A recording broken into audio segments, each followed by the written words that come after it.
Just a little note before we start. So we had some really beautiful, crystal clear audio from our lovely guest, Megan, but unfortunately, due to crime, that audio file was lost. And what we were left with was the backup audio from the platform we were using to video conference to record this episode. It's a little fuzzy, it's a little messy, but Megan is delightful. So just wanted to give you a heads up. We hope that you will still enjoy the episode, even if it doesn't sound as good as we would like it to sound in places.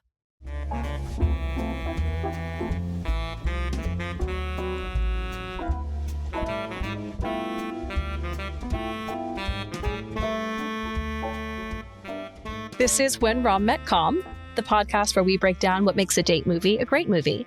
We are currently working our way through Vanity Fair's list of the 42 best romantic comedies of all time to see if they had us at hello or were a big mistake. Huge. I'm Jack Jerry, and I'm joined by my how-to girl, Nora Norson. And we've got Megan. What's a good M name? Megan Meganson. Megan Meganson. Yes. Just off the bat, I'm just going to say I'm very obsessed with the names in this movie. The artist formerly known as Megan Chocolis, who is an actor, a writer, a producer, and a TikTok sensation, sometimes referred to as the olive oil girl. She's also a person. Oh, yeah. Yeah, you do have value beyond your work, Megan. Thank you for saying that. I often forget. Oh. I just liked that you listed off all these things. I'm like, yeah, but who's the real Megan? Right? Who is she inside? Megan is our first guest from West Virginia. Ain't that the way? Hell yeah. Next up, we've got Jennifer Garner. Sadly, we don't. Jennifer Garner's coming on to talk about 9 Months, starring Hugh Grant, Julianne Moore. Hey, She Jen. spent the first 40 minutes trying to push her baby food line. A baby food line. That feels so appropriate for Jen. She mushes up that produce real good, puts it in packets. Yeah. They sell it at Target. And that's free advertising for Jen Garner. Yeah, we got to cut that unless she agrees to come on the show. Yeah, we use it as ransom. Yeah. Look at this fantastic advert we've got. Come on the show, otherwise we cut it. Well, our primary audience is babies. Oh, So fantastic. we are the perfect advertising location for that product. Yeah, babies love this and Bluey. Me too. Me too. Yeah, So what are we here today to talk about? we're talking about How to Lose a Guy in 10 Days. Woo. I think I've heard of that one. Well, you did request it. I know. So I hope so. It is my favorite rom-com. Your favorite. It's number one. That's why I said I'm going to get in there. What was it, 2 months ago? I said, I want this one. I thought this was going to be one we were going to struggle to find someone to talk about. And to be honest, no one but you has asked for it. So. I was really surprised that no one else had asked for it. Obviously, I'm thrilled that you did. You're welcome. What's the most popular that has there been one where people are really fighting to get it? We had a lot of people ask for broadcast news. And weirdly, a lot of people have said that When Harry Met Sally is their favorite rom-com, but they didn't necessarily ask for it. Interesting. But that might just be because it's at the very end of the list, because obviously it's number one. Spoiler for those who haven't read the list. I've never seen a Harry Met Sally or broadcast news. I had never seen How to Lose a Guy in 10 Days. I know. Well, that's all I'm watching. That's the only thing. On repeat, eating Jennifer Garner baby food. Which is the perfect way to take in this movie. Before we get too deep into the movie, Megan, I'd love to, now that I know what your favorite rom-com is, I'd love to know just your feelings on rom-coms in general and your history with rom-coms. Take us back. I grew up watching a lot of rom-coms because my mom would put them on while we were cleaning and doing chores. Either that or it would be Law and Order Special Victims Unit. Me and your mum, we could hang out because those are my two favorite things. And Bluey. And Bluey. But I remember watching all these rom-coms and I hadn't had the sex talk yet. And so I'd be like, what are they doing? These people love to sleep. They just love to hang out in a bed. I can't wait till I'm older and I hang out in a bed with people. And then my mom said, you can't say that. So if this is your favorite rom-com, did you see it when it first came out?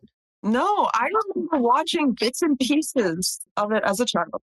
And then when I got to teenagerhood, I would have sleepovers and we'd always need sleepover girly pop movies.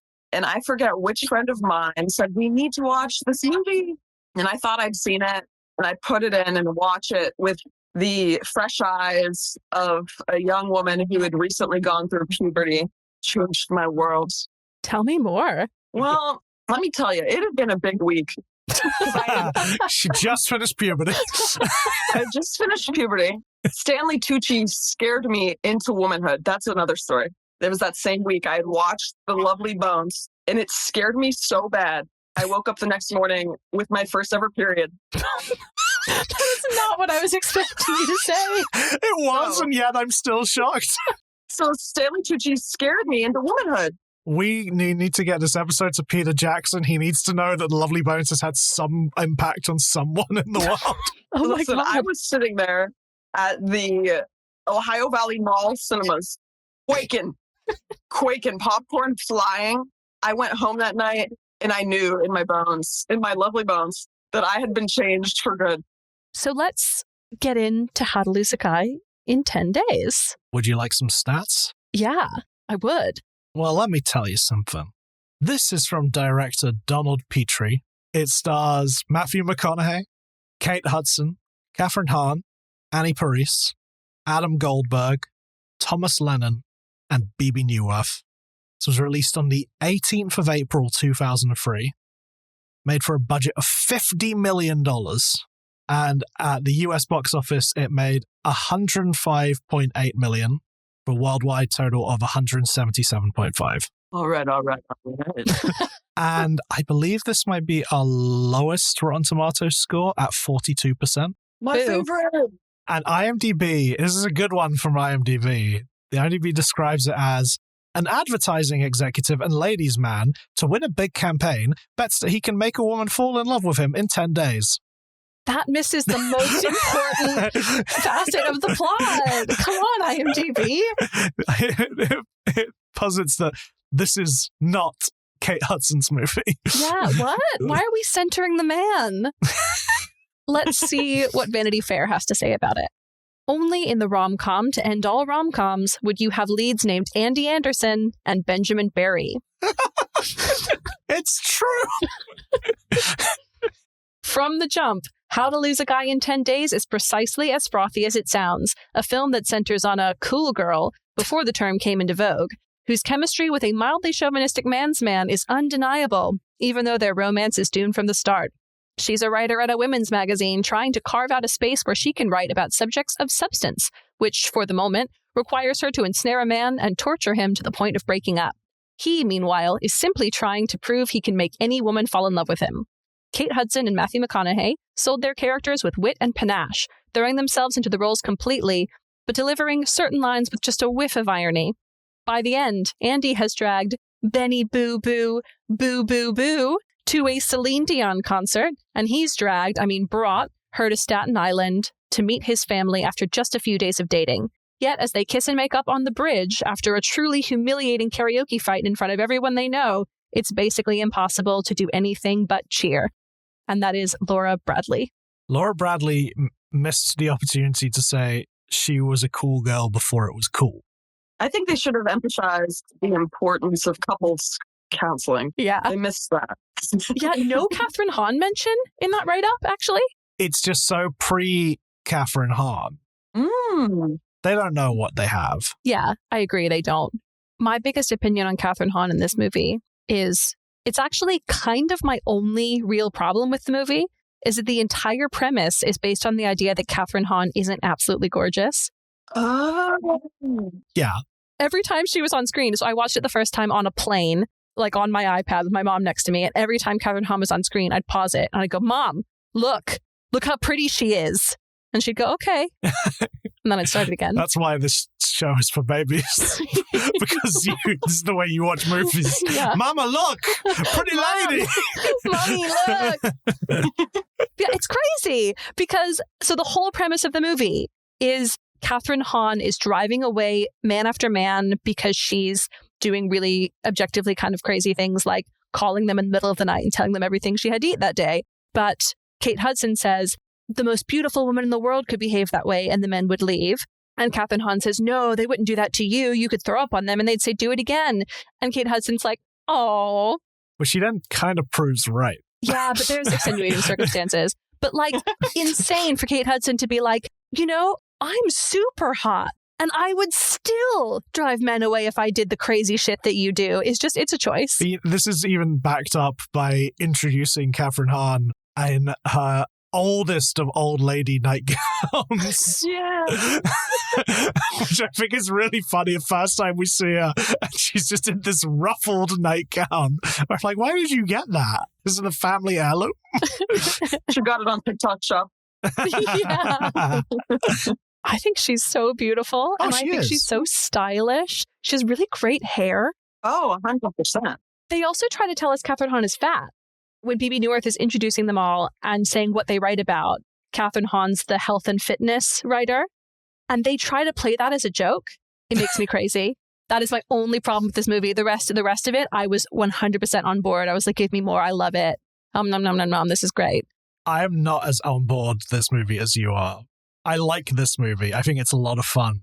It's almost too insane for me. I like insane. But so, Megan, it's your favorite rom-com. Yeah. Tell us, what is the magic for you? I learned how to be crazy to keep men away. Because, they're banging down the door over here. I needed some ideas. When she said, I call men in the middle of the night and tell them what I eat, I do that all the time. Every Tuesday.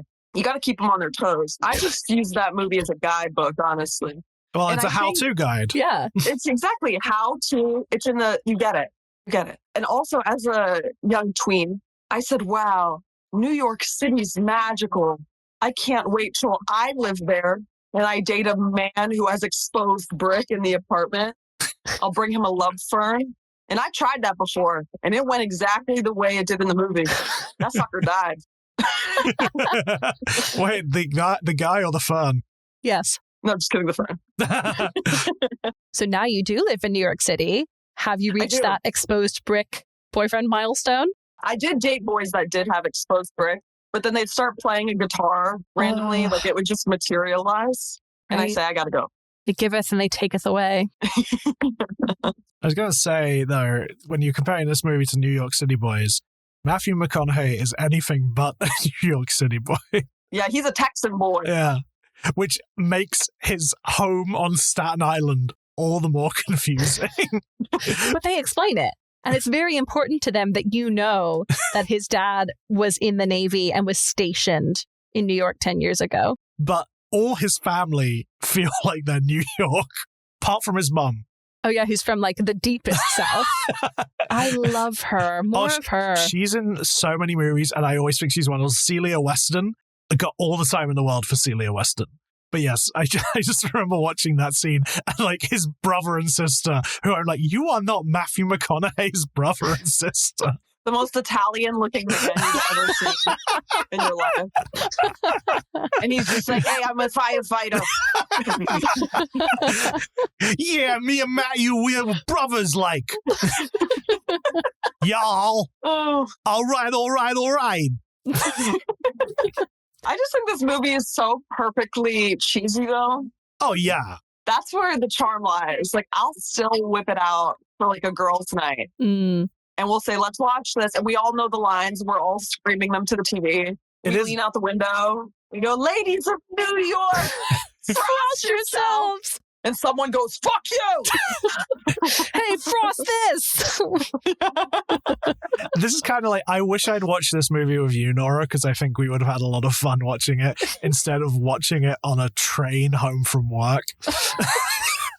So I watched it the first time on a plane next to my mom. And I watched it again 2 nights ago with my boyfriend sort of in the vicinity and occasionally taking off his headphones to comment on something. He did not like Frost Yourself. I do not like Frost Yourself. And when they yelled hey, frost this, he was like, yeah, exactly. He was like, it sounds like an insult. Go frost yourself. I have no idea why Matthew McConaughey wants that diamond account so much, because he knows nothing about diamonds. He's trying to rebrand. He is bad at it. Yeah, see, he's sports and beer, and he wants to be luxury. There's other ways to go. It doesn't have to be the diamond account. I get that he got the account, It's the biggest one. It's the biggest one. There's nothing bigger than a diamond. Honestly, that's a better tagline than frost yourself. Well, that can be sexual too. Yeah. Ooh. Yell that out the window. There's nothing bigger than a diamond. Hey, I'm bigger than a diamond. There is actually nothing harder than a diamond. If we want to get spicy. But also, Andy Anderson, my favorite name in all of it. It's genuinely, that was the first draft name, and they were like, we'll change it later. And we never did. Well, it feels like a reference to sort of classic comedies. Well, you know what's funny is I later learned this movie is basically ripping off a Katharine Hepburn film. Yes. Which one? I've got one that's Natalie Wood and Tony Curtis. Oh, I meant Natalie Wood. Ah. I don't know why I was thinking Katharine Hepburn. But And what was Natalie Wood's character's name in that movie? Julie Gillison? Helen Brown. Oh. Okay. Bob Weston and Helen Brown. Oh. Benjamin Barry's an insane name as well. But yes, in the same way that I think Benjamin Barry is very bad at his job, I think Andy is terrible at her job. I think she's too good at her job. That article actually feels so unethical when I think about it. It just in the sense that I think both of what they do is bad. Me and Nora discussed who does something worse. Yeah, Megan, which one of them was behaving worse? I think they are a good match because they're both crazy at the same level. Oh. They're both making terrible choices, and that's why they work. I think they're both as bad as each other. I think he's worse. Well, true. Men in general always. Yes, men are worse in general. Yes. With the L. Sure, yes. But she is planning to waste 10 days of a man's time. He is planning to make a woman fall in love with him and then leave. But here's the thing. True. You can't lose a guy without having him first. So she has to initially make him fall for her, which I think is bad. But we're not talking love. We're talking attraction. I also don't believe he can make someone fall in love with him in 10 days. He does, though. He does. Spoiler. He does. And she can't lose a guy in 10 days because she's too beautiful. And she's one of the guys. She's a cool girl. She is so cool. She likes sports. She's bacon cheeseburger. She writes about politics. She writes about politics. She doesn't get published about politics. Not yet. But she's cool. She's cool. And that's what guys like. The thing is, I think she is really cool and fun. I don't know, I think I would fall in love with either of them. 100%. I'm already there. Yeah. Yeah. Oh, I 100% fall in love with both of them. I just think it's funny when she's trying to be the annoying girlfriend, she's being a quote-unquote girl. An exaggeration of a girl when she's being herself. She's like, yo, I'm a bro. I'm going to yell at the ref. You're soft. You were soft last year and you're still soft. It's cool. This is such a weird battle of the sexes movie to me. And you know what's interesting is a lot of those scenes where she's really playing the gender of it all and being a nightmare, they were improv. So it's her lens of what is not a cool girl. Interesting. Like what? Do you have any examples of? Like the scene where she crashes boys' night. A lot of that was improv. So when she's messing with them at the poker table and throws the vegetables and she's like, yummy, yummy. When she makes him blow his nose. Yes. A lot of that's improv. And that she talked to the director about what she wanted to do. And then they didn't tell the rest of the cast. So all of them are truly horrifying. I love that. So can we track back a little bit? I just want to give a little bit of context for the movie. So you've got Benjamin Barry and Andy Anderson. She's a how-to girl writing an article on how to lose a guy in 10 days. He's an advertising man who makes a bet that he can make any woman fall in love with him in 10 days to win a diamond account. Because if you can sell yourself, you can sell diamonds. Well, he is a diamond. Yeah. In the rough. And then they go on to star in Blood Diamonds together. That would be interesting. Years later, that's when they reunited. They reunited in Fool's Gold, but it would be great if it was Blood Diamond. I was like, I've never seen Blood Diamond. Am I unaware of this? Blood Diamond is Leo DiCaprio. Yeah, same movie. Same plot. Definitely. Same Oscar wins. But so, yes, they end up getting paired together by the two advertising women. But I want to point that scene out just because they're looking at women to set him up with. And I got to say, they come to Miss Babylon 5. And I'm like, Miss Babylon 5 is hot. Set him up with Miss Babylon 5. I want to see that movie. Yeah, they're also being quite early 2000s fatphobic with the first lady. Because they're like, oh, she seems fun. I'm like, she does seem fun, actually. What are you talking about? Imagine if they saw Catherine Hahn.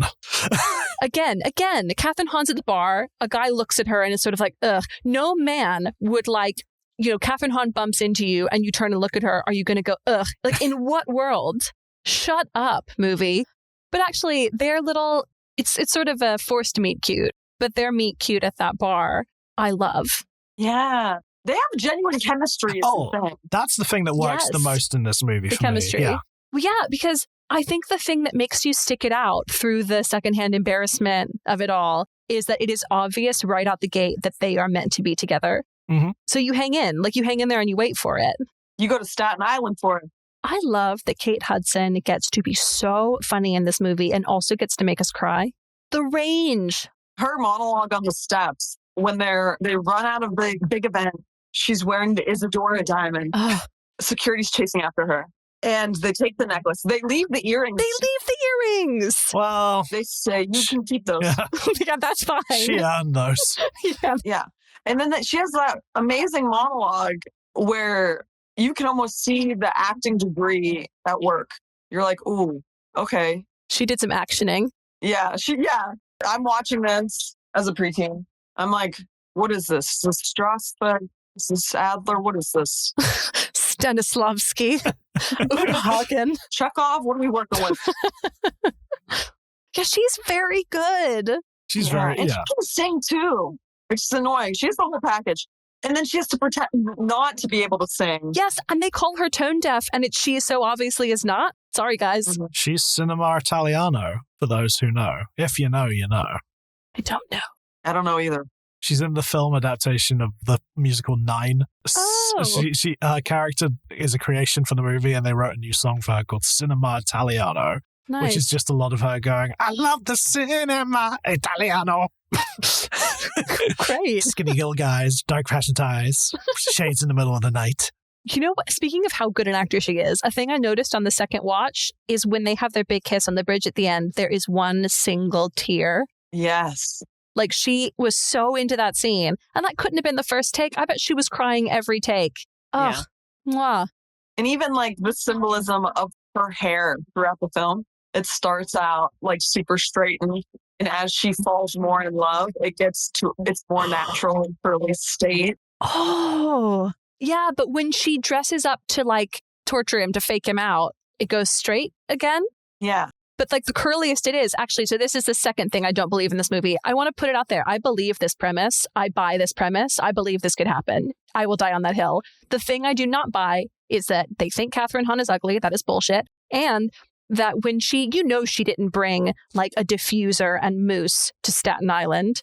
And yet, when they are on that ferry on the way back, those curls are spectacular. I'm going to say she did bring a diffuser and mousse. Because she's carrying on her, like, putting feminine products in all of his family spaces. Okay, yeah. I think the craziest thing she does, or that they do, is they wait to have sex until in the Texan Italian home in Staten Island. Like, not only are his parents home, but his brother, his sister, their kids, grandma, grandpa, like the whole family. Uncle Arnold. Yeah, they're all home playing cards, and they say, let's take up the one bathroom this family probably has because it's New York City. And Grandpa's waiting outside just like, they're still in there. Yeah, how long were they in that shower?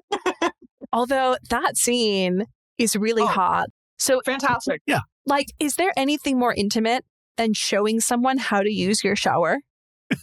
I mean, I love that. Right? Yeah. Like, that's a good point. Right? Like, there are things that are not intended to be intimate that are bizarrely intimate. Like, this is a thing that weirds people out every time I say it, so I'm going to say it on the internet. I find eye exams extremely intimate. I always have a crush on my optometrists 100% of the time. Doesn't matter who they are. You're in a dimly lit room. They're like leaning into your face. They're like whispering to you, is it better A or B? Is it better 1 or 2? And I'm like, You're like, it's better with you, no matter which. What do you want it to be? Hold on, guys. I think we should pause. There's a siren right, like, parked outside. It's the sexy police. It's the sexy police coming to Staten arrest us Island. for being too sexy. They're like, Nora, that was an insane thing to say. We're coming to get you. Yeah, all the way. It's the firefighters from Staten Island. All right. Can I tell you about the offhanded line that made me really... Oh, no, sorry. We're still on sexy. Oh, yeah, we're on the shower. Sorry. We're in the shower. On that plane, as soon as he started showing her how to use that shower, I looked around like, are there any children in the vicinity? Because that is Chekhov's shower. I thought you were going to say, is there a shower on this plane? So I can find the hottest guy on the plane and be like, show me how to use it. Look into my eyes. Pourquoi? Look into my eyes with a light. Is it better hot or better cold? Better hot, better cold. But I knew what was going to happen as soon as I saw that shower. I mean, I think this movie sings to me the most when they're on Staten Island. Yes. Yeah, keep them on Staten Island the whole time. I'd watch 2 hours of them playing bullshit and his family conspiring to help her cheat. She is the only one who could call him on his bullshit, except she can't because he's been lying to her the entire time. Yeah. I think it is nice, though, that when they're put in a family setting, they can't pretend anymore. Yeah. Mm-hmm. Like, that's where their moral compass is like, okay, let's just be yourself for a second and be respectful to these other people. And then that's when they get to see each other. And that's why it leads to shower tutorial. And that's why, you know what the tagline for this movie is? No. One of them's lying, so's the other. It's a bad tagline. Can we come up with a better tagline than that? Yeah, mine is how to make peace in Turgestan. Frost yourself. I mean, all's fair in love and war was right there. Oh, true. Which actually, I have a question for you two. True or false? All's fair in love and war. I don't think everything's fair in war. Okay. Yeah. So false. I would also say false, because the Genovian Treaty, whatever the heck this war fact is, there's some rules to abide by in the Geneva Convention. That's the one. Genovian Treaty. I was like, guest from the Princess Diary, signed into law by it's all about Princess Amelia Thermopolis Grimaldi Ronaldo.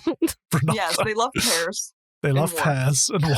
Yeah. The one thing about me, just for the viewers, is I love fun facts, but I will 100% misquote everything. So please fact check everything I say always. I love this. This is why I had to be like, is it definitely Katharine Hepburn? Yeah, exactly.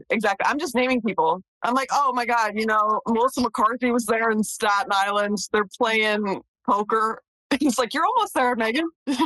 Was that even a siren outside your window, Megan? No, it was just the neighbor just screaming. But I would believe anything that you said. See? Very, very trustworthy eyes. That's why everyone tells me their secrets. That's why I need to meet Stanley Tucci ASAP. If I'm going back to the taglines for this, I think I would have just gone like, get lost 2003. One of my favorite taglines of all time from this era is for Legally Blonde, which was, this summer, go blonde. That was like a precursor to what Barbie did. 100%. Yeah, this summer, go blonde. I want to kind of do a like, whoever loses, we win kind of thing. Which is, I think, the Alien versus Predator tagline of whoever wins, we lose. We've not talked enough about taglines on this show. Yeah, I do love a tagline. I also want to talk about this poster briefly because it's the only poster for a movie we've had, which is the traditional rom-com poster of guy leaning against girl and them giving themselves a look like, hey, I know what you're up to, buddy. Was this not the thing that made that a thing? Was this not the first one? It might be the first one, but it's one that definitely looms large. Mm-hmm. The yellow dress is so iconic. It's such a good look. It's very popular again. I've seen many girls wearing the Andy Anderson yellow dress this past season. Megan is like a fashion person because she just referred to it as this season. Oh, Oh, I thought she was talking about television season. No. The fashion season. That's incredibly sophisticated, Megan. Thank you. I don't even know do the fashion seasons align with the calendar seasons? I don't even know that. All I know is that it's like I'm a West Virginian at heart. I grew up in West Virginia, born and raised. I hee-hawed my way into having a fun, cool day job as a Broadway producer here in the city. And I have to go to a lot of galas and red carpet events. So I had to learn a little bit about the world of fashion. So I didn't look like an absolute crazy person. But yeah, I don't know. I just know a lot of really sexy people start walking around in outfits that aren't actually outfits. Yeah. Like, that's not clothes. And I get really confused because I'm dressed in an XXL hand-me-down sweater with hair that hasn't been washed in 8 days. And you look Fashion. excellent. You do. Even better than Catherine Hahn in her old lady nightgown. Yeah. But not as good as Catherine Hahn in the rest of this movie because she is stunning. I love all her outfits. I hate the green cardigan they put her in. Actually, I think that's a terrible choice, but everything else is wonderful. That's such a 2003 look, though. I mean, I love a cardigan. It's the color. There's an offhanded joke in this movie that comes out of nowhere. There's no other joke quite like it in the movie that really made me laugh. When Ben is trying to come up with ways to advertise diamonds, and he's like, what about glitter? And then Adam Goldberg just goes, his favorite movie. And Tom Lennon just goes, it's underrated. Which I was just like, what a weird shot at glitter in this movie. I think the dialogue in this movie is actually incredible. Oh, yeah. I love the scene where they meet and they're just saying one word. That's such a good line. It is. It's really sweet. I also really enjoyed this exchange between Andy and Michelle, which is when she's on the phone, when he takes her back to his apartment the first night, she goes, I'm going to dangle the bait. What's the bait? I'm the bait, Michelle. I have a question for you too. Okay. What is the craziest thing that Andy does in her quest to lose a guy in 10 days? There's so many. I think setting up the fake therapy session with Catherine Hahn, roping her friend into like, hey, I need you to pretend to be a shrink. And also, Catherine Hahn actually charges him $300 because when he figures out it's her, he goes, you owe me $300. She could have just said, I'll send you a bill and then never sent it. Also, she actually charged him. For some reason, extorting him. Right. And Catherine Hahn is supposed to be like helping her lose the guy. And instead she's like, why don't you go visit his parents? Yeah, that's crazy. That was one of my wooden do's. I had about 15 wooden do's. This film is a lot of wooden do's. Right. And one of them was I would not troll my friend into having to spend a weekend in Staten Island with the family of a man she just met. Like, I wouldn't do it. And she is fully just trolling her. The face that she makes at the end.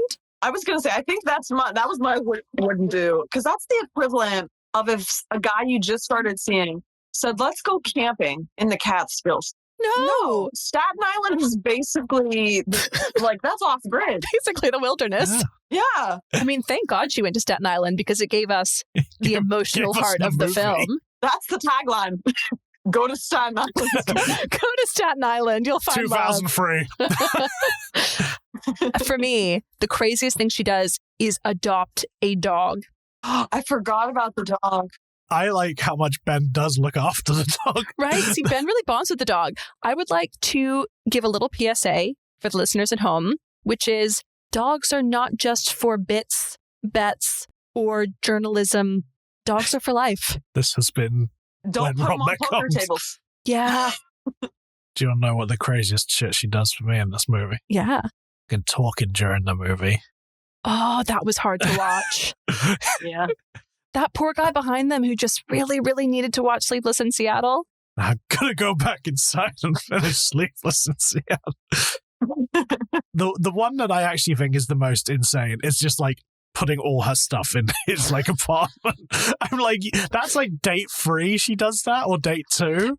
The way he reacts to it is very funny. Yeah, he's like screaming. No. That's burnt into my mind. Him like slamming the mirror shut. Played like a horror movie. Yeah. Her sending him out when there's 1 minute left of the game. Oh, for the Diet Coke. There's no ice, Ben. There's no ice. I need ice. Oh, it's not diet. I don't think she does anything this like overtly funny again. Really? That's Like, that's such a waste. I know she's in Bride Wars, which I have never seen and have heard mixed to negative. It makes you not like her or Anne Hathaway. Well, that's not fun. Yeah, they're both very mean and showing the worst sides of female friendship in that movie, in my opinion. After this, she does, because she's coming off, like, it's 3 years after her Oscar nomination for Almost Famous, which is kind of the thing that launches her as a star. And then after this, she's got a slew of sort of like rom-coms that don't go anywhere. Alex and Emma, Le Divorce, not a rom-com, but Raising Helen, You, Me and Dupree. Oh my. Then Fool's Gold with McConaughey. Or Blood Diamond, the other title. My Best Friend's Girl with Dane Cook. You know you're in a bad spot where you're doing a rom-com with Dane Cook. Oh. Yikes. Bride Wars, the end of female friendship. Yes. And then she was on Glee. Yeah. She's had the later seasons. She's had a bit of a weird run of it. I feel like she's kind of a bit more back on top now. I think like her in Glass Onion was like the first time in a long time I've seen her be properly funny. Yeah, I don't know. She seems to be on like a run of bad choices after this movie, which is a shame because she is so funny in this. Though Matthew McConaughey, he was on a weird run at the time as well, because this is very much, he's in like the wilderness of rom-coms in the mid-2000s. He was Mr. Romcom. Yeah. Got failure. And then this is what made him stop rom-coms. I watched an interview with him, and he said that when he was in the really, always filming rom-com schedule, the last couple he did, he mentioned this one, he said, I need to not do this anymore. I wonder why. He wanted to do serious acting, and so he kept turning down offers for rom-coms, and then they'd come back with higher offers, and then he'd say no. The offer would raise again. He'd say no. And they were offering him like millions, and he kept saying no. And that's when he started getting auditions for things like, was it Interstellar? Yeah, I mean, in 2000, around 2010 is the launch of what was called the McConaissance.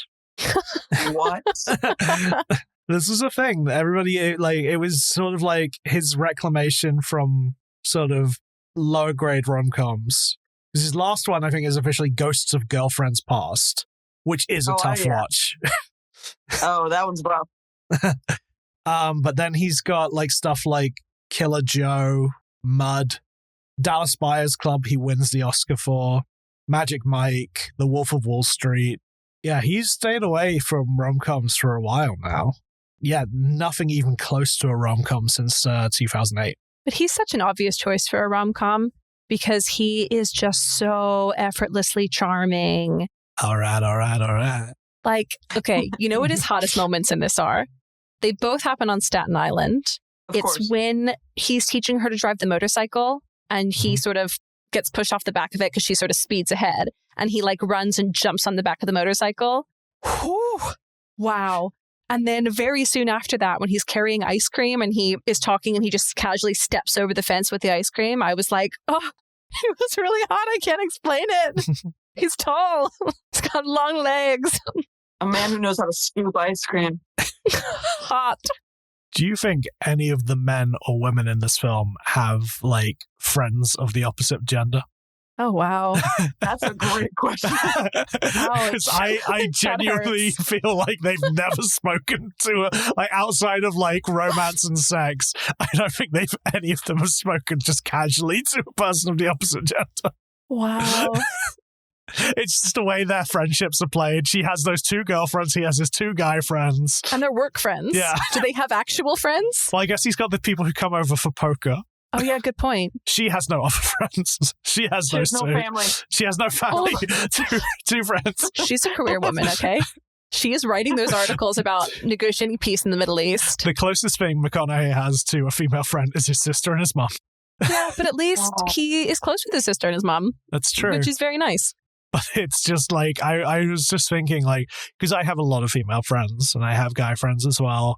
And I was just like, all these people need more, like, opposite gender influences in their life. I couldn't agree more, actually.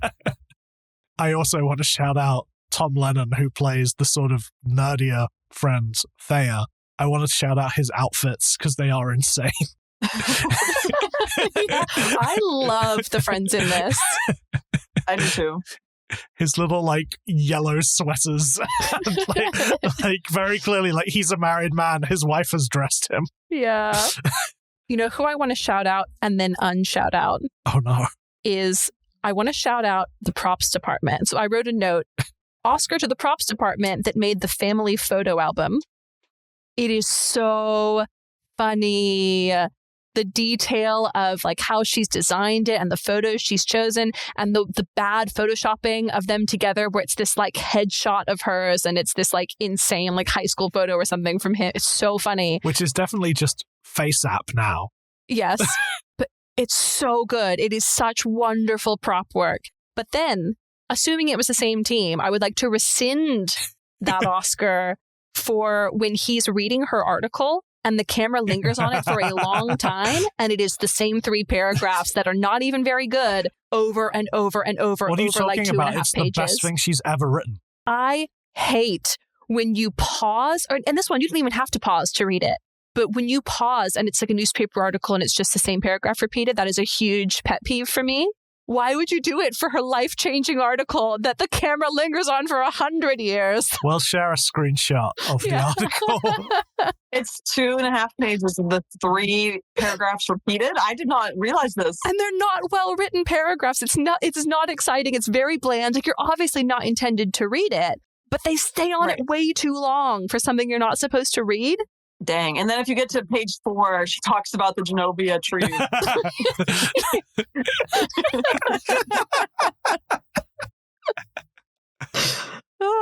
So yeah, the props department, they giveth, they taketh away. No, you giveth and taketh away. It felt like it was being done to me, I have to say. I am so annoyed in this movie where we are promised a chase to the airport and we never get to the airport. Oh, because they pull over on the bridge. Yeah, I want to get to the airport. It's not fun unless you chase through the airport. But it's also New York in 2003, so you probably can't chase through the airport. Oh, yeah, they were not doing an airport scene. So we're going to stop on the bridge. Also, which is very dangerous. Don't pull over on the bridge. Very dangerous. And they couldn't get filming permission, apparently. So the way that they arranged it was directly with the construction company. So the road work on that bridge is actually happening. And they arranged it with the company doing the road work because the city would not give them permission. Dear Lord. I imagine there was a lot of difficulty around filming permits post 9/11. Yeah. I'm also amazed that we get a cameo from Marvin Hamlish. What? It's so good. And like, it's so strange. It doesn't need to be. No, it doesn't. It serves absolutely no purpose, but it's so funny. He's made to play not his song. When he showed up, I was like, did he write You're So Vain? I was like, no. No. No, he didn't. I think it's really funny that he is the big guest for this diamond exhibit. He's such a strange person to have in this movie. Yeah. I feel like that's part of New York, though, is you always run into random celebrities or like famous people when you're not expecting to. You're always running into Marvin Hamlish. Constantly. He is. Can't throw a rock. He's always there. And you're like, hey, buddy. Hi, Marvin. You know who would have been funny? Sondheim. Oh, if Sondheim rolled up to the set of How to Lose a Guy in 10 Days, I gotta go. I gotta rethink some things. Why are they singing in that moment? It is the most demented karaoke scene in the world. I guess karaoke is kind of a rom-com trope. There's no way security wouldn't have stopped them, too. If 2 random people get up on a mic at an event. Yeah. Just after Marvin Hamlish has been introduced, the great Marvin Hamlish, Mr. Diamond himself, Mr. Frost yourself. I guess Mrs. DeLauer is giving it her tacit approval, so maybe that's why they don't get thrown off the stage. Sure. You know, Mr. DeLauer controls all the diamonds and Mrs. DeLauer controls Mr. DeLauer. I like that Mr. DeLauer and Mrs. DeLauer both want to swing with Ben and Andy. They said, we're going to frost you. Mr. DeLauer is a real charmer. Mrs. DeLauer is not. No, she's not. She's funny, though. She is. Yeah, who was that? It's only Lillian Montevecchi. Oh, that's a good name. It is a good name. Sure. She's got a great IMDb profile. Vivid, show-stopping French entertainer Lillian Montevecchi was born in Paris, October 13, 1932. Nice. Vivid, Okay. show-stopping. Do you know, Megan, about the logistical nightmare that diamond party scene was? No, I don't. Can I just quickly say the name of the actor who played Mr. DeLau? Please. James Mainprize. His last name is Mainprize. Main prize. And he is the main prize of that scene, I have to say, because I loved his little bit in that scene. James Mainprize. Yeah. So all those diamonds had to be, every time they cut, if it was longer than like a minute or two that they were waiting, if they had to reset lights, if the actors had to step away, they had to take the diamonds off and recheck them in. Every single extra, every single actor. I don't Yikes. understand. Like, why did you need to use real diamonds? I feel like you could have gotten away with fakes. Oh, they could have been fake. But knowing they were real is like sort of like it lends a certain air to the movie. Yeah, I feel like movies don't do that anymore. Back around this movie, a lot of diamond companies were lending out diamonds. Because I think of the Moulin Rouge Satine choker necklace. Same thing. I know that one was a logistical nightmare. Yeah, I can imagine. Yeah. I have some trivia about the dog. This is a complete subject change, complete non sequitur. When Matthew McConaughey is holding out the basketball tickets and the dog bites it, not scripted. And Matthew McConaughey's response is improv, where he's like, "Oh, you want to go to the game? Great, because I'm not going." That's So good. sweet. That is sweet. Let's wrap this puppy up. Let's talk best song. I think we all have the same answer. No, we don't. Oh, Oh, ooh, okay. That was very bold, though. What's your answer? Benny and the Judge. Just like that. Is that in this? Yo, when is that in this? Isn't it? Are you not thinking of 27 Dresses? Oh my God. Has this whole time have you just been talking about 27 I've actually Dresses? been thinking, oh my gosh. You know what's funny? Is last week I did watch 27 Dresses. So actually, I didn't mean that. I meant You're So Vain. In my head, I just started singing Benny. Because his name is Ben. I love that you warned us up front that you just say things so confidently and they're wrong. And you've done that so many times. You were I right. told you. I can't help it. I get excited. I just start talking. I was like, she must sing it to him at some point. Yeah, I'm racking my brains. I'm like, I watched it 2 nights ago, but I was like, I'm not going to be rude and say she's wrong. I had to do it. I had to be. That's because I'm just like, because when I think of that song, I think of 27 Dresses. No, you're 100% correct. Okay, so You're So Vain. You're going You're for the... So Vain. Yeah, which is a great song. I am thrilled to have it on the Romcom playlist. Carly Simon, Marvin Hamlish. Absolutely, yes. Famously. What's your song, Jack? Feels like home to me. Feels like I'm right back where I'm coming from. Yeah. Do you know why? Why? It's off the Dawson's Creek soundtrack. It's originally a Randy Newman song written for his opera Faust, which has some bangers Wow. in it. And I have loved this song for years. I've not watched Dawson's Creek, but I'm friends with someone who was in Dawson's Creek. And then the other night, in the same vein that Marvin Hamlish just like would appear at an event, I was at an event, an opening night of a new play. It was terrible, by the way. And I'm friends with Mary Beth Peel, Yeah. who plays the grandma on that. Fuck And yeah. then Katie Holmes came over at intermission, and they had like a whole 20-minute conversation. And I just awkwardly was there. I'm a little bit obsessed with Dawson's Creek. I love the creek. The crick. The Crick. The crick. The Crick.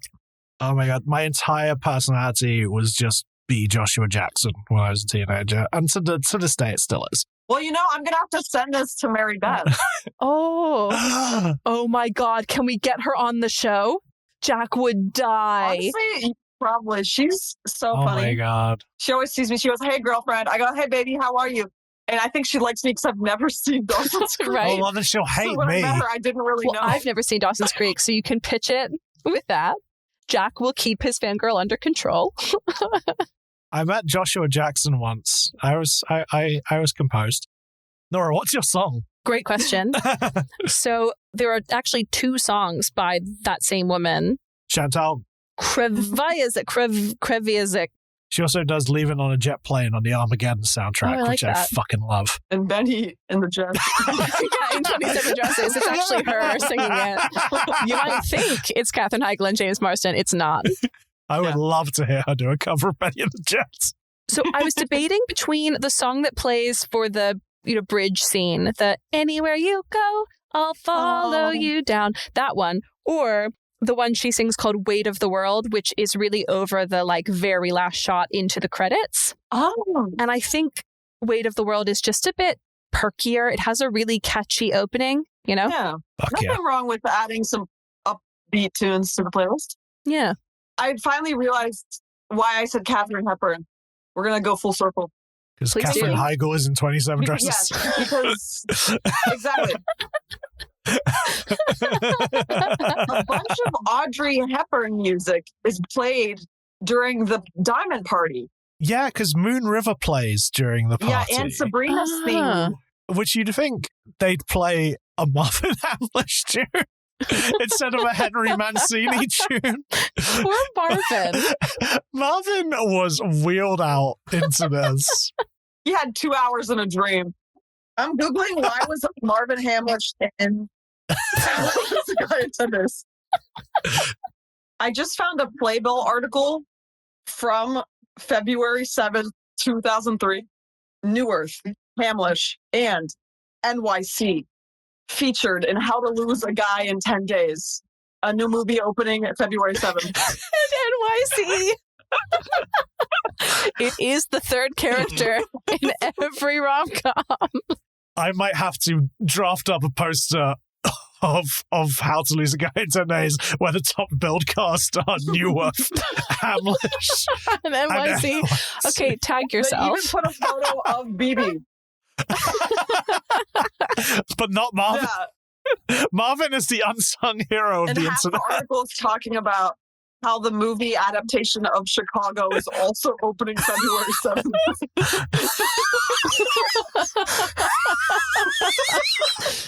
It was a slow news day at Playbill. I love an article that has a headline that is that was just like, and forget about the headline because we're more excited about this bullshit. NYC. Playbill was like, there is so little news right now that the fact that a movie is set in New York is newsworthy. So amazing. Would do, wouldn't do, have done? Let me go. I'm sure we all struggled for a would do because everything everyone does in this movie is insane. Already said my wouldn't do was going to Staten Island with the man I've known less than 10 days. Because that's how you get killed, number one. Agreed. And you saw the lovely bones at a formative age. Stanley Tucci could be anywhere. Does anyone have eyes on Stanley Tucci right now? Because if not, Megan, you're in danger.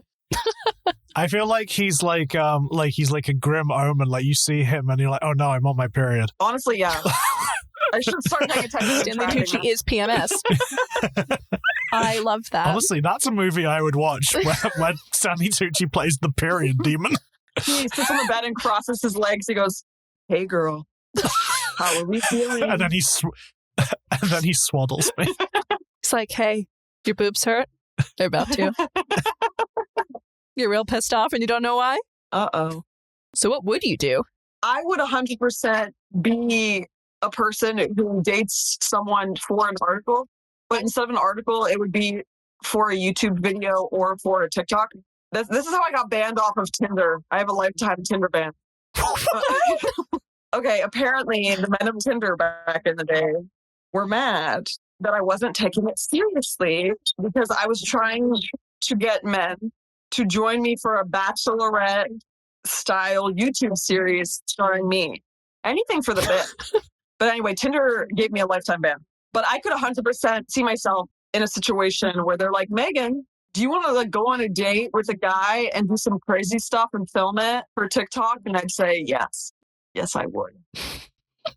Like, same thing. If a friend of mine said, Megan, I need you to be a therapist, 100%. I'm already picking out the costume. I would absolutely say to Matthew McConaughey, do I look like the kind of person who knows the score of a Knicks game? Because I do not. I would go out with Miss Babylon 5. Yeah, I would too. I think the only women in this movie I wouldn't go out with are the two mean women from the advertising agency. I agree. And they're both stunning. Also, but no. Definitely have no male friends. Yeah, not a single one. Yeah. Have never spoken to a man other than Matthew McConaughey and their boss in their life. Yeah. Jack, what wouldn't you do? Okay. I wouldn't be annoyed that I couldn't write political pieces for my glossy magazine. Mm-hmm. I wouldn't desperately seek out an account I know nothing about and pitch Frost Yourself. And I wouldn't name my main characters Andy Anderson and Ben Barry. Okay. I wouldn't base my film on the premise that Catherine Hahn is undesirable. I wouldn't eat lamb. I think lamb is really gross. You know what? I don't like lamb either. Yeah, she was right High for five. that. Woo. I'm Greek. I have to like it. Oh, I'm sorry. Was that insensitive to your culture? No, our culture is roasting a lamb in the front yard on a spit every Greek Easter. You're golden. This is the biggest joke in my big fat Greek wedding is when he's a vegetarian. They're like, "What do you mean he don't eat no meat? It's okay. I'll make lamb." An iconic lamb. Megan, what have you done? I have left a bag at a guy's place, so I have to go back. Damn, girl. I did that with my now boyfriend of 5 years, Jake. Ah. I was going to ask, and it worked. But the problem was, so Jake had a party in his apartment, and I left my bag, but then this other hoe left her bag, and I said, well, what an interesting game. And now you have two bags. And now I have two bags. No man. Just kidding. But it's very funny because I remember that's how I knew he liked me, because he told the other girl to come get her bag, and then he like kicked her out. And then he was like, "Megan, your bag's here. Are you coming to hang out tonight?" And I was like, well. That is a rom-com story, Megan, and I love that. Are you sure it's from your life and not from 27 Dresses? Yeah. This might all be fictional. Just kidding. She did just watch 27 Dresses. It's all blurring together. Yeah. It's been a rough week. Jack, what have you done? I have been embarrassed by what a partner has called my... All right, so share. You gotta. Juju. Excuse me? Explain. She was like, "Show me your juju." I was like, "Because I'm circumcised? That's just one Jew." Sounds like a Pokemon. What does it evolve into? Oh, no. It's like when Diglett goes to Doug Trio. Diglett is my favorite Pokemon. Oh. Yeah, I have a favorite Pokemon. I was cool. Mine's Ditto. That is so non-committal of you. Yeah. I have been very good at the card game bullshit. Oh. Bullshit. Rude. Do we want to do Best Kiss? Yeah. Jack's favorite awards show is the MTV Movie Awards, and his favorite award within that is the Best Kiss Award. We've already done the one for 2003 because we did Something's Gotta Give. Sure. So I picked a random other year.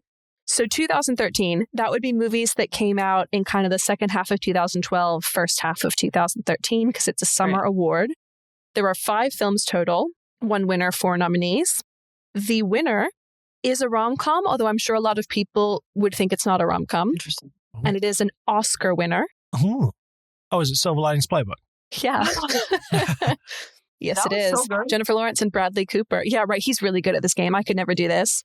The others are, so one of them is a coming-of-age romantic drama film. Is it like a Nick Sparks? No. Okay. There's another one that is a coming-of-age comedy drama film. Ooh. So we got 2 coming-of-age films. One is, this gives it away, a revisionist Western. Does that give it away? True Grit. There's a director that's quite known for sort of revisionist historical. Django? Yes, it is Django Unchained. Kerry Washington and Jamie Foxx. So we've got our 2 coming-of-age films, and we have got a fantasy buddy comedy film. Is that Your Highness? It is not. It is directed and co-produced by one of my favorite mildly controversial comedians. Was once the host of the Oscars, and everyone hated it except for me. Was it Ted? Yes, it's Ted. Ted. Is it Ted and Tammy Lynn? The character of Tammy Lynn, I don't remember the actress' Mila name. Kunis and Mark Wahlberg. Cop out for them. Should have been Ted kissing his wife. Okay, so we've got our 2 coming-of-age films. One of the kisses features a British actress. Was it Perks of Being a Wallflower? Yeah, you're too good at this game. Give Megan a chance. Sorry.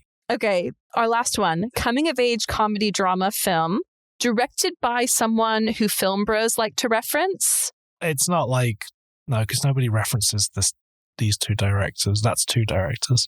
People like to go, oh, it was very reminiscent of blah, blah. Oh, so it's Wes Anderson? Yes. Yeah. Moonrise Kingdom. It is Moonrise Kingdom. Bravo. Yeah. Fucking spectacular work, Jack. That's a nice lineup. I'd sit down happily and watch those in a marathon. Okay, we have one last segment, and it is the Romcom braid out. So we rate different elements of the film on a scale of 1 to 5. That is leads/chemistry, supporting characters, and story. And then we cap it all off with a rating of the film's genre from 0 to 100, 0 being all romance, no comedy, 100 being all comedy, no romance, 50 being the perfect balance of rom and com. So out of 5, leads and chemistry. I give them a solid 4.8. Nice. I know that's high. It's my first time on the show. Long time. What's your listener, first favorite time caller. rom-com? Well, I went 5. Perfect. I think they have incredible chemistry. I went 4, which mostly because I was like, I like their chemistry. I just want more of, it's that thing we were saying earlier. I like them when they're together. Yeah. Supporting characters? I found this one quite difficult. I went 2.5. I was about to say 2. I went 3 because there was a lot of fun stuff. I don't think any of them are memorable enough. Like Catherine Hahn, if it wasn't Catherine Hahn, I wouldn't remember that it was a character. I think the bullshit scene is doing a lot of the heavy lifting on my supporting characters score. Oh, you like Maddie's brother. His mom. And the family dynamic and the kind of improv, all of that. That was a great scene. It's not a 1, but I just don't think it hits home enough for me. Yeah. Doesn't feel like home to me. If we're considering New York a supporting character. Then 5. Yeah, 5. Yeah, I mean, Marvin Hamlish is doing a lot of the heavy 5. lifting. 5 for Marvin. New Earth, Hamlish, York. New York. No, York. Gotta go surname only. NYC. Great. Story? 3. I'd say 4. But I'm delusional. It's because I could see myself doing this. No, I believe that you would do it. I don't think that is a delusion. I think that is real. I don't think you have to justify it. Again, this is your favorite rom-com.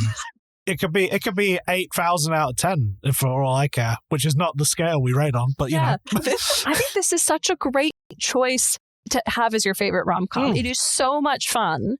It's much more interesting than saying When Harry Met Sally. Insulting half of our guests. Yeah. Well, no, the thing is, whenever someone says When Harry Met Sally, and When Harry Met Sally is one of mine, but I just, we all say it because we all love it. You haven't seen it, so you don't know. It will be your favorite when you watch it. Well, your favorite rom-com being When Harry Met Sally says you appreciate the classics. Yeah. Your favorite rom-com being How to Lose a Guy in 10 Days says you are fucking down with insanity. To quote previous guest Grace O'Keefe, she's cookie. Grace described Gwyneth Paltrow as she's cookie. Oh yeah, she's cookie. Fun fact: Gwyneth Paltrow was originally supposed to star in this movie. That's right. Wow. Yeah. That is a fun fact. Directed by Mike Newell, who directed 4 Weddings and a Funeral, which we'll be covering on a later episode. Fascinating. There was never a guy attached. We never knew who Gwyneth had to lose in 10 days. Well, yeah, because they really, really struggled to cast this movie because apparently all of the men that were kind of box office tested enough to be cast in this movie did not want to be kind of second fiddle to Kate Hudson because she is the protagonist of the film. Even though it's split pretty evenly between them, it's her movie. And so the men were like, no thanks. And Matthew McConaughey was apparently a bit out of budget. But that's when I went to 50 mil. Yeah.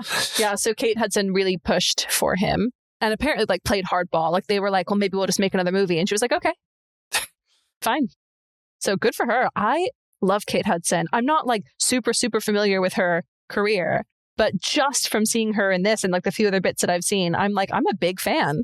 I can assure you we'll cover some of them on this show. And she's Goldie Hawn's daughter, right? Yes. Not that you want to sort of judge anybody by their family or like it's not, she is her own person, but Goldie Hawn is rom-com royalty. Oh, Overboard? Iconic. Yeah, Overboard? Grew up on that. It is wild that there are no Goldie Hawn movies on this list. It is crazy. Yeah, Overboard is such a mom rom-com. Yeah. Like you were saying, your mom. That's what is that one of the ones she'd play? Yeah. Yeah. I've never seen it. It's wild. So much fun. But it's very good. I'd like to. But ignore that and enjoy it. Well, don't worry. Yeah, we ignore that. We can ignore that because they did a gender swap remake which fixed all the problematic elements, I'm sure. I'm sure. Okay, rom-com balance. So 0, all romance, 100, all comedy, 50, perfect blend. I'm going to jump in with a 75. Okay. I said 70. I was going to say 65. Nice. I love that. Alignment. Yeah. Nora, yours is the average. Yeah. I am very average. Yeah, it's more funny than it is romantic. The romance is great when it happens, but you cannot have them both at the same time because of the kind of comedy this movie is doing. It has to be one or the other, and it is mostly comedy. Yeah. That's good comedy. That's not true, actually, because... No, I agree that it's good comedy. My point was not true. There are scenes that are both funny and romantic. Yes, but I think still the stuff that rings home the most is the comedy, not the romance. All right. That's it, kids. Yay. We've done it. Megan, thank you so much for coming on the pod. Thank you for having me. I hope you had fun today. I did. I hope you had fun through my delusions and misquotes. That's genuine joy.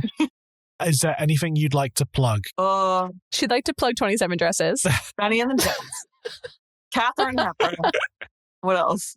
I would love to actually plug, just follow me on my socials. If you like my chaos here, this is my normal energy. I love this chaos. I'm the only Megan Chakos in existence. You can find me by searching my name on anything. And you can listen to a chaotic podcast that I run called Midnight Oil with Megan. It's like this, but lesser quality. It's for the vibes. I can personally vouch that Megan is so fucking funny. Like her TikTok is so good. And what I love, Megan, is that because we like tenuously know each other, because we are like slightly acquainted, more so now after the last couple of hours, people in London will send me your TikToks and I'll go, I sort of know that girl, and they're really impressed. But I wish we had overlapped more during that time because you are very cool. I'm a big fan. We would have never been allowed to sit next to each other during shows. That's for certain. That is the best compliment. That is a lovely thing to say. Yeah. Wow, ships in the night. Follow Megan on social media. She's very funny. You will not regret it. Listen to her podcast, Midnight Oil with Megan. That's it. This has been an absolute delight. We are so glad that you came on to talk to us about How to Lose a Guy in 10 Days and also 27 Dresses. This has been so fun. We can get you back on for that one if you want. Oh, yeah. Like just actually, you know what? We were talking about requested ones. That's a requested one. People want to come on for 27 Dresses, but it's not on the list. It's not on the list, and I think it should be. Do you think they should just put 27 Dresses in at number 27? Yeah, I do. I agree. Or do you think they thought they put 27 Dresses in and they put How to Lose a Guy in 10 Days? And Megan knew it all along. I know. I went Benny and the Jets, and you both Benny boo boo boo boo. Benny boo boo boo and the Jets. Benny boo boo boo. Benny boo boo boo boo in the Jets. This has been When Rom Met Com. You can find us on Instagram and TikTok at When Rom Met Com. There are links there to the Vanity Fair article, to our Letterboxd, and to any other fun things that we found and want to share. You can DM us or send us an email at mail@whenrommet.com. Get it?